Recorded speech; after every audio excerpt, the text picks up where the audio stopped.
असद अली तूर को जो है वो जिस्मानी रिमांड पे जो है वो FIA के हवाले कर दिया गया है। और जाते जाते जब वो गाड़ी में बैठ रहे थे तो मीडिया वहाँ पे मौजूद था, तो मीडिया से गुफ्तगू करते हुए उन्होंने कहा, जी थैंक यू चीफ जस्टिस काजी फाइज साहब, मुझे किसी से कोई गिला नहीं है, ना मैं विक्टिम हूँ, लेकिन थैंक यू चीफ जस्टिस काजी फाइज साहब। और इस दौरान फिर उसके बाद पुलिस एहलकार जो है वो उनको बिठा के वहाँ पे ले गए। आज असद अली तूर की बूढ़ी वालदा, 78 साल की जो वालदा हैं, वो भी आज कोर्ट के अंदर आई हुई थी और बहुत बुरा लग रहा था कि इतनी बूढ़ी ज़ईफ़ खातून जो है अपने बेटे की खातिर उनको यहाँ पे आना पड़ा है। आज उन्होंने जो जिम्मेदारियां निभाना शुरू की तो मीडिया जो है वो उनके साथ साथ जाता है कवरेज के लिए। तो हसन रजा जो डिप्टी ब्यूरो चीफ हैं दुनिया न्यूज़ के, वो भी वहाँ पे जो है गालिबन रिपोर्टिंग करने के लिए गए हुए थे। तो एक मौके के ऊपर जो है वो वीडियो बना रहे थे, तो सिविल सेक्रेटेरिएट में वज़ीर आला का बेसिकली ये दौरा था, तो वहाँ पे एक मेरे ख्याल में मरियम औरंगज़ेब साहिबा ने या किसी ने कहा कि जी प्लीज़ वीडियो मत बनाए। तो वहाँ पे एक एहलकार जो है उसने आओ देखा ना ताओ, उसने जनाब फ़ौरन जो है वो शाह से ज़्यादा शाह की वफादारी करते हुए छलांग मारी और कैमरा मैन से जो है ना वो जो रिपोर्टर था उसका कैमरा ही जो उसके ऊपर हाथ मार दिया उसने।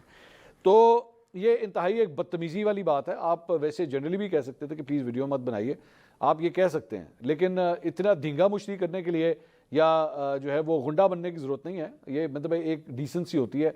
तो मैं पहले ही कह चुका हूँ कि पिछले 24 घंटे में ऑलरेडी एक वो उज़मा कारदार वाली वीडियो, उससे काफ़ी नेगेटिव प्रेस मिली मुस्लिम लीग नून को या मरियम नवाज़ को, और उसके बाद अब ये दूसरी हरकत। मुस्लिम लीग नून की सेनेटर हैं और पहले की इलेक्ट हुई हुई हैं। तो उन्होंने कहा कि 2018 के इलेक्शन में ज़ेर एताब नून लीग थी, अब PTI ज़ेर एताब है। अगर खदीजा शाह रिहा हो सकती है तो यास्मीन राशिद, सना जावेद और दीगर का क्या कसूर है? इनका कसूर यह है कि खदीजा शाह की पहुंच है लेकिन दीगर की नहीं। सेनेटर एजाज चौधरी के प्रोडक्शन ऑर्डर जारी होने चाहिए, ये भी जो है वो उन्होंने डिमांड किया है। इमरान खान साहब ने मीडिया से गुफ्तगू की। उन्होंने कहा कि IMF को लिखा जाने वाले ख़त को मुल्क से गद्दारी करार दिया जा रहा है कि FATF की कानून साजी की इन्हीं लोगों ने मुखालफत की थी और मुतालबा किया जा रहा था कि उनके केसेस ख़त्म किए जाएँ।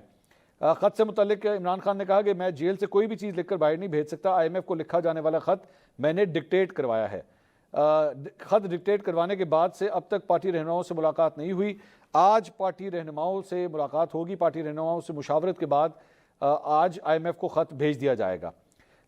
यही लिखा जाएगा कि सियासी इस्तेकाम के बगैर मौशी इस्तेकाम नहीं आ सकता। तमाम मईशतदान ये कहते हैं कि वसाइल पैदा किए बगैर कर्ज पर मुल्क नहीं चल सकता।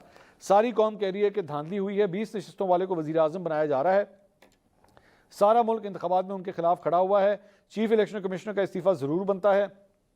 चीफ इलेक्शन कमिश्नर ने हमें लेवल प्लेइंग फील्ड नहीं दी। निगरान हुकूमतें भी हमारे खिलाफ लगाई गई हैं। इलेक्शन कमीशन इंतखाबात के बाद भी धांधली में मसरूफ़ है, उससे कोई उम्मीद नहीं है। सदर पाकिस्तान ने कौमी असम्बली का इजलास ना बुलाकर बिल्कुल ठीक किया है। पार्टी जीती हुई है मगर मखसूस नशिस्तें नहीं दी जा रही। इलेक्शन में PTI को ख़त्म करने की पूरी कोशिश की गई। पार्टी को ख़त्म करने के लिए 9 मई का इस्तेमाल किया गया। जुल्म से पार्टी ख़त्म नहीं हुई बल्कि वो सबसे मजबूत जमात बन गई। शरीफ ख़ानदान का जनाजा निकल गया है। हफ्ते के रोज़ दोबारा एहतजाज की कॉल देंगे। उसके बाद सहाफ़ी ने उनसे सवाल किया कि आप मौलाना फजल रहमान को डीजल और अचकज़ई को गद्दार करार देते थे, आज अपने फ़ायदे के लिए उनसे राब्ता बढ़ा रहे हैं। इस पर उन्होंने कहा कि हम नून लीग, पीपल्स पार्टी और MQM के खिलाफ हैं जिन्हें धांधली करके जितवाया गया। हम धांधली करके हराई जाने वाली जमातों को इकट्ठा कर रहे हैं, उनके साथ मिलकर मुल्क भर में एहतजाज करेंगे। उनसे सवाल हुआ कि अगर महमूद खान अचकज़ई आपके साथ मिल जाएँ तो क्या फिर वो गद्दार नहीं होंगे? लेकिन इमरान खान साहब इस सवाल का जवाब दिए बगैर वहाँ से चले गए।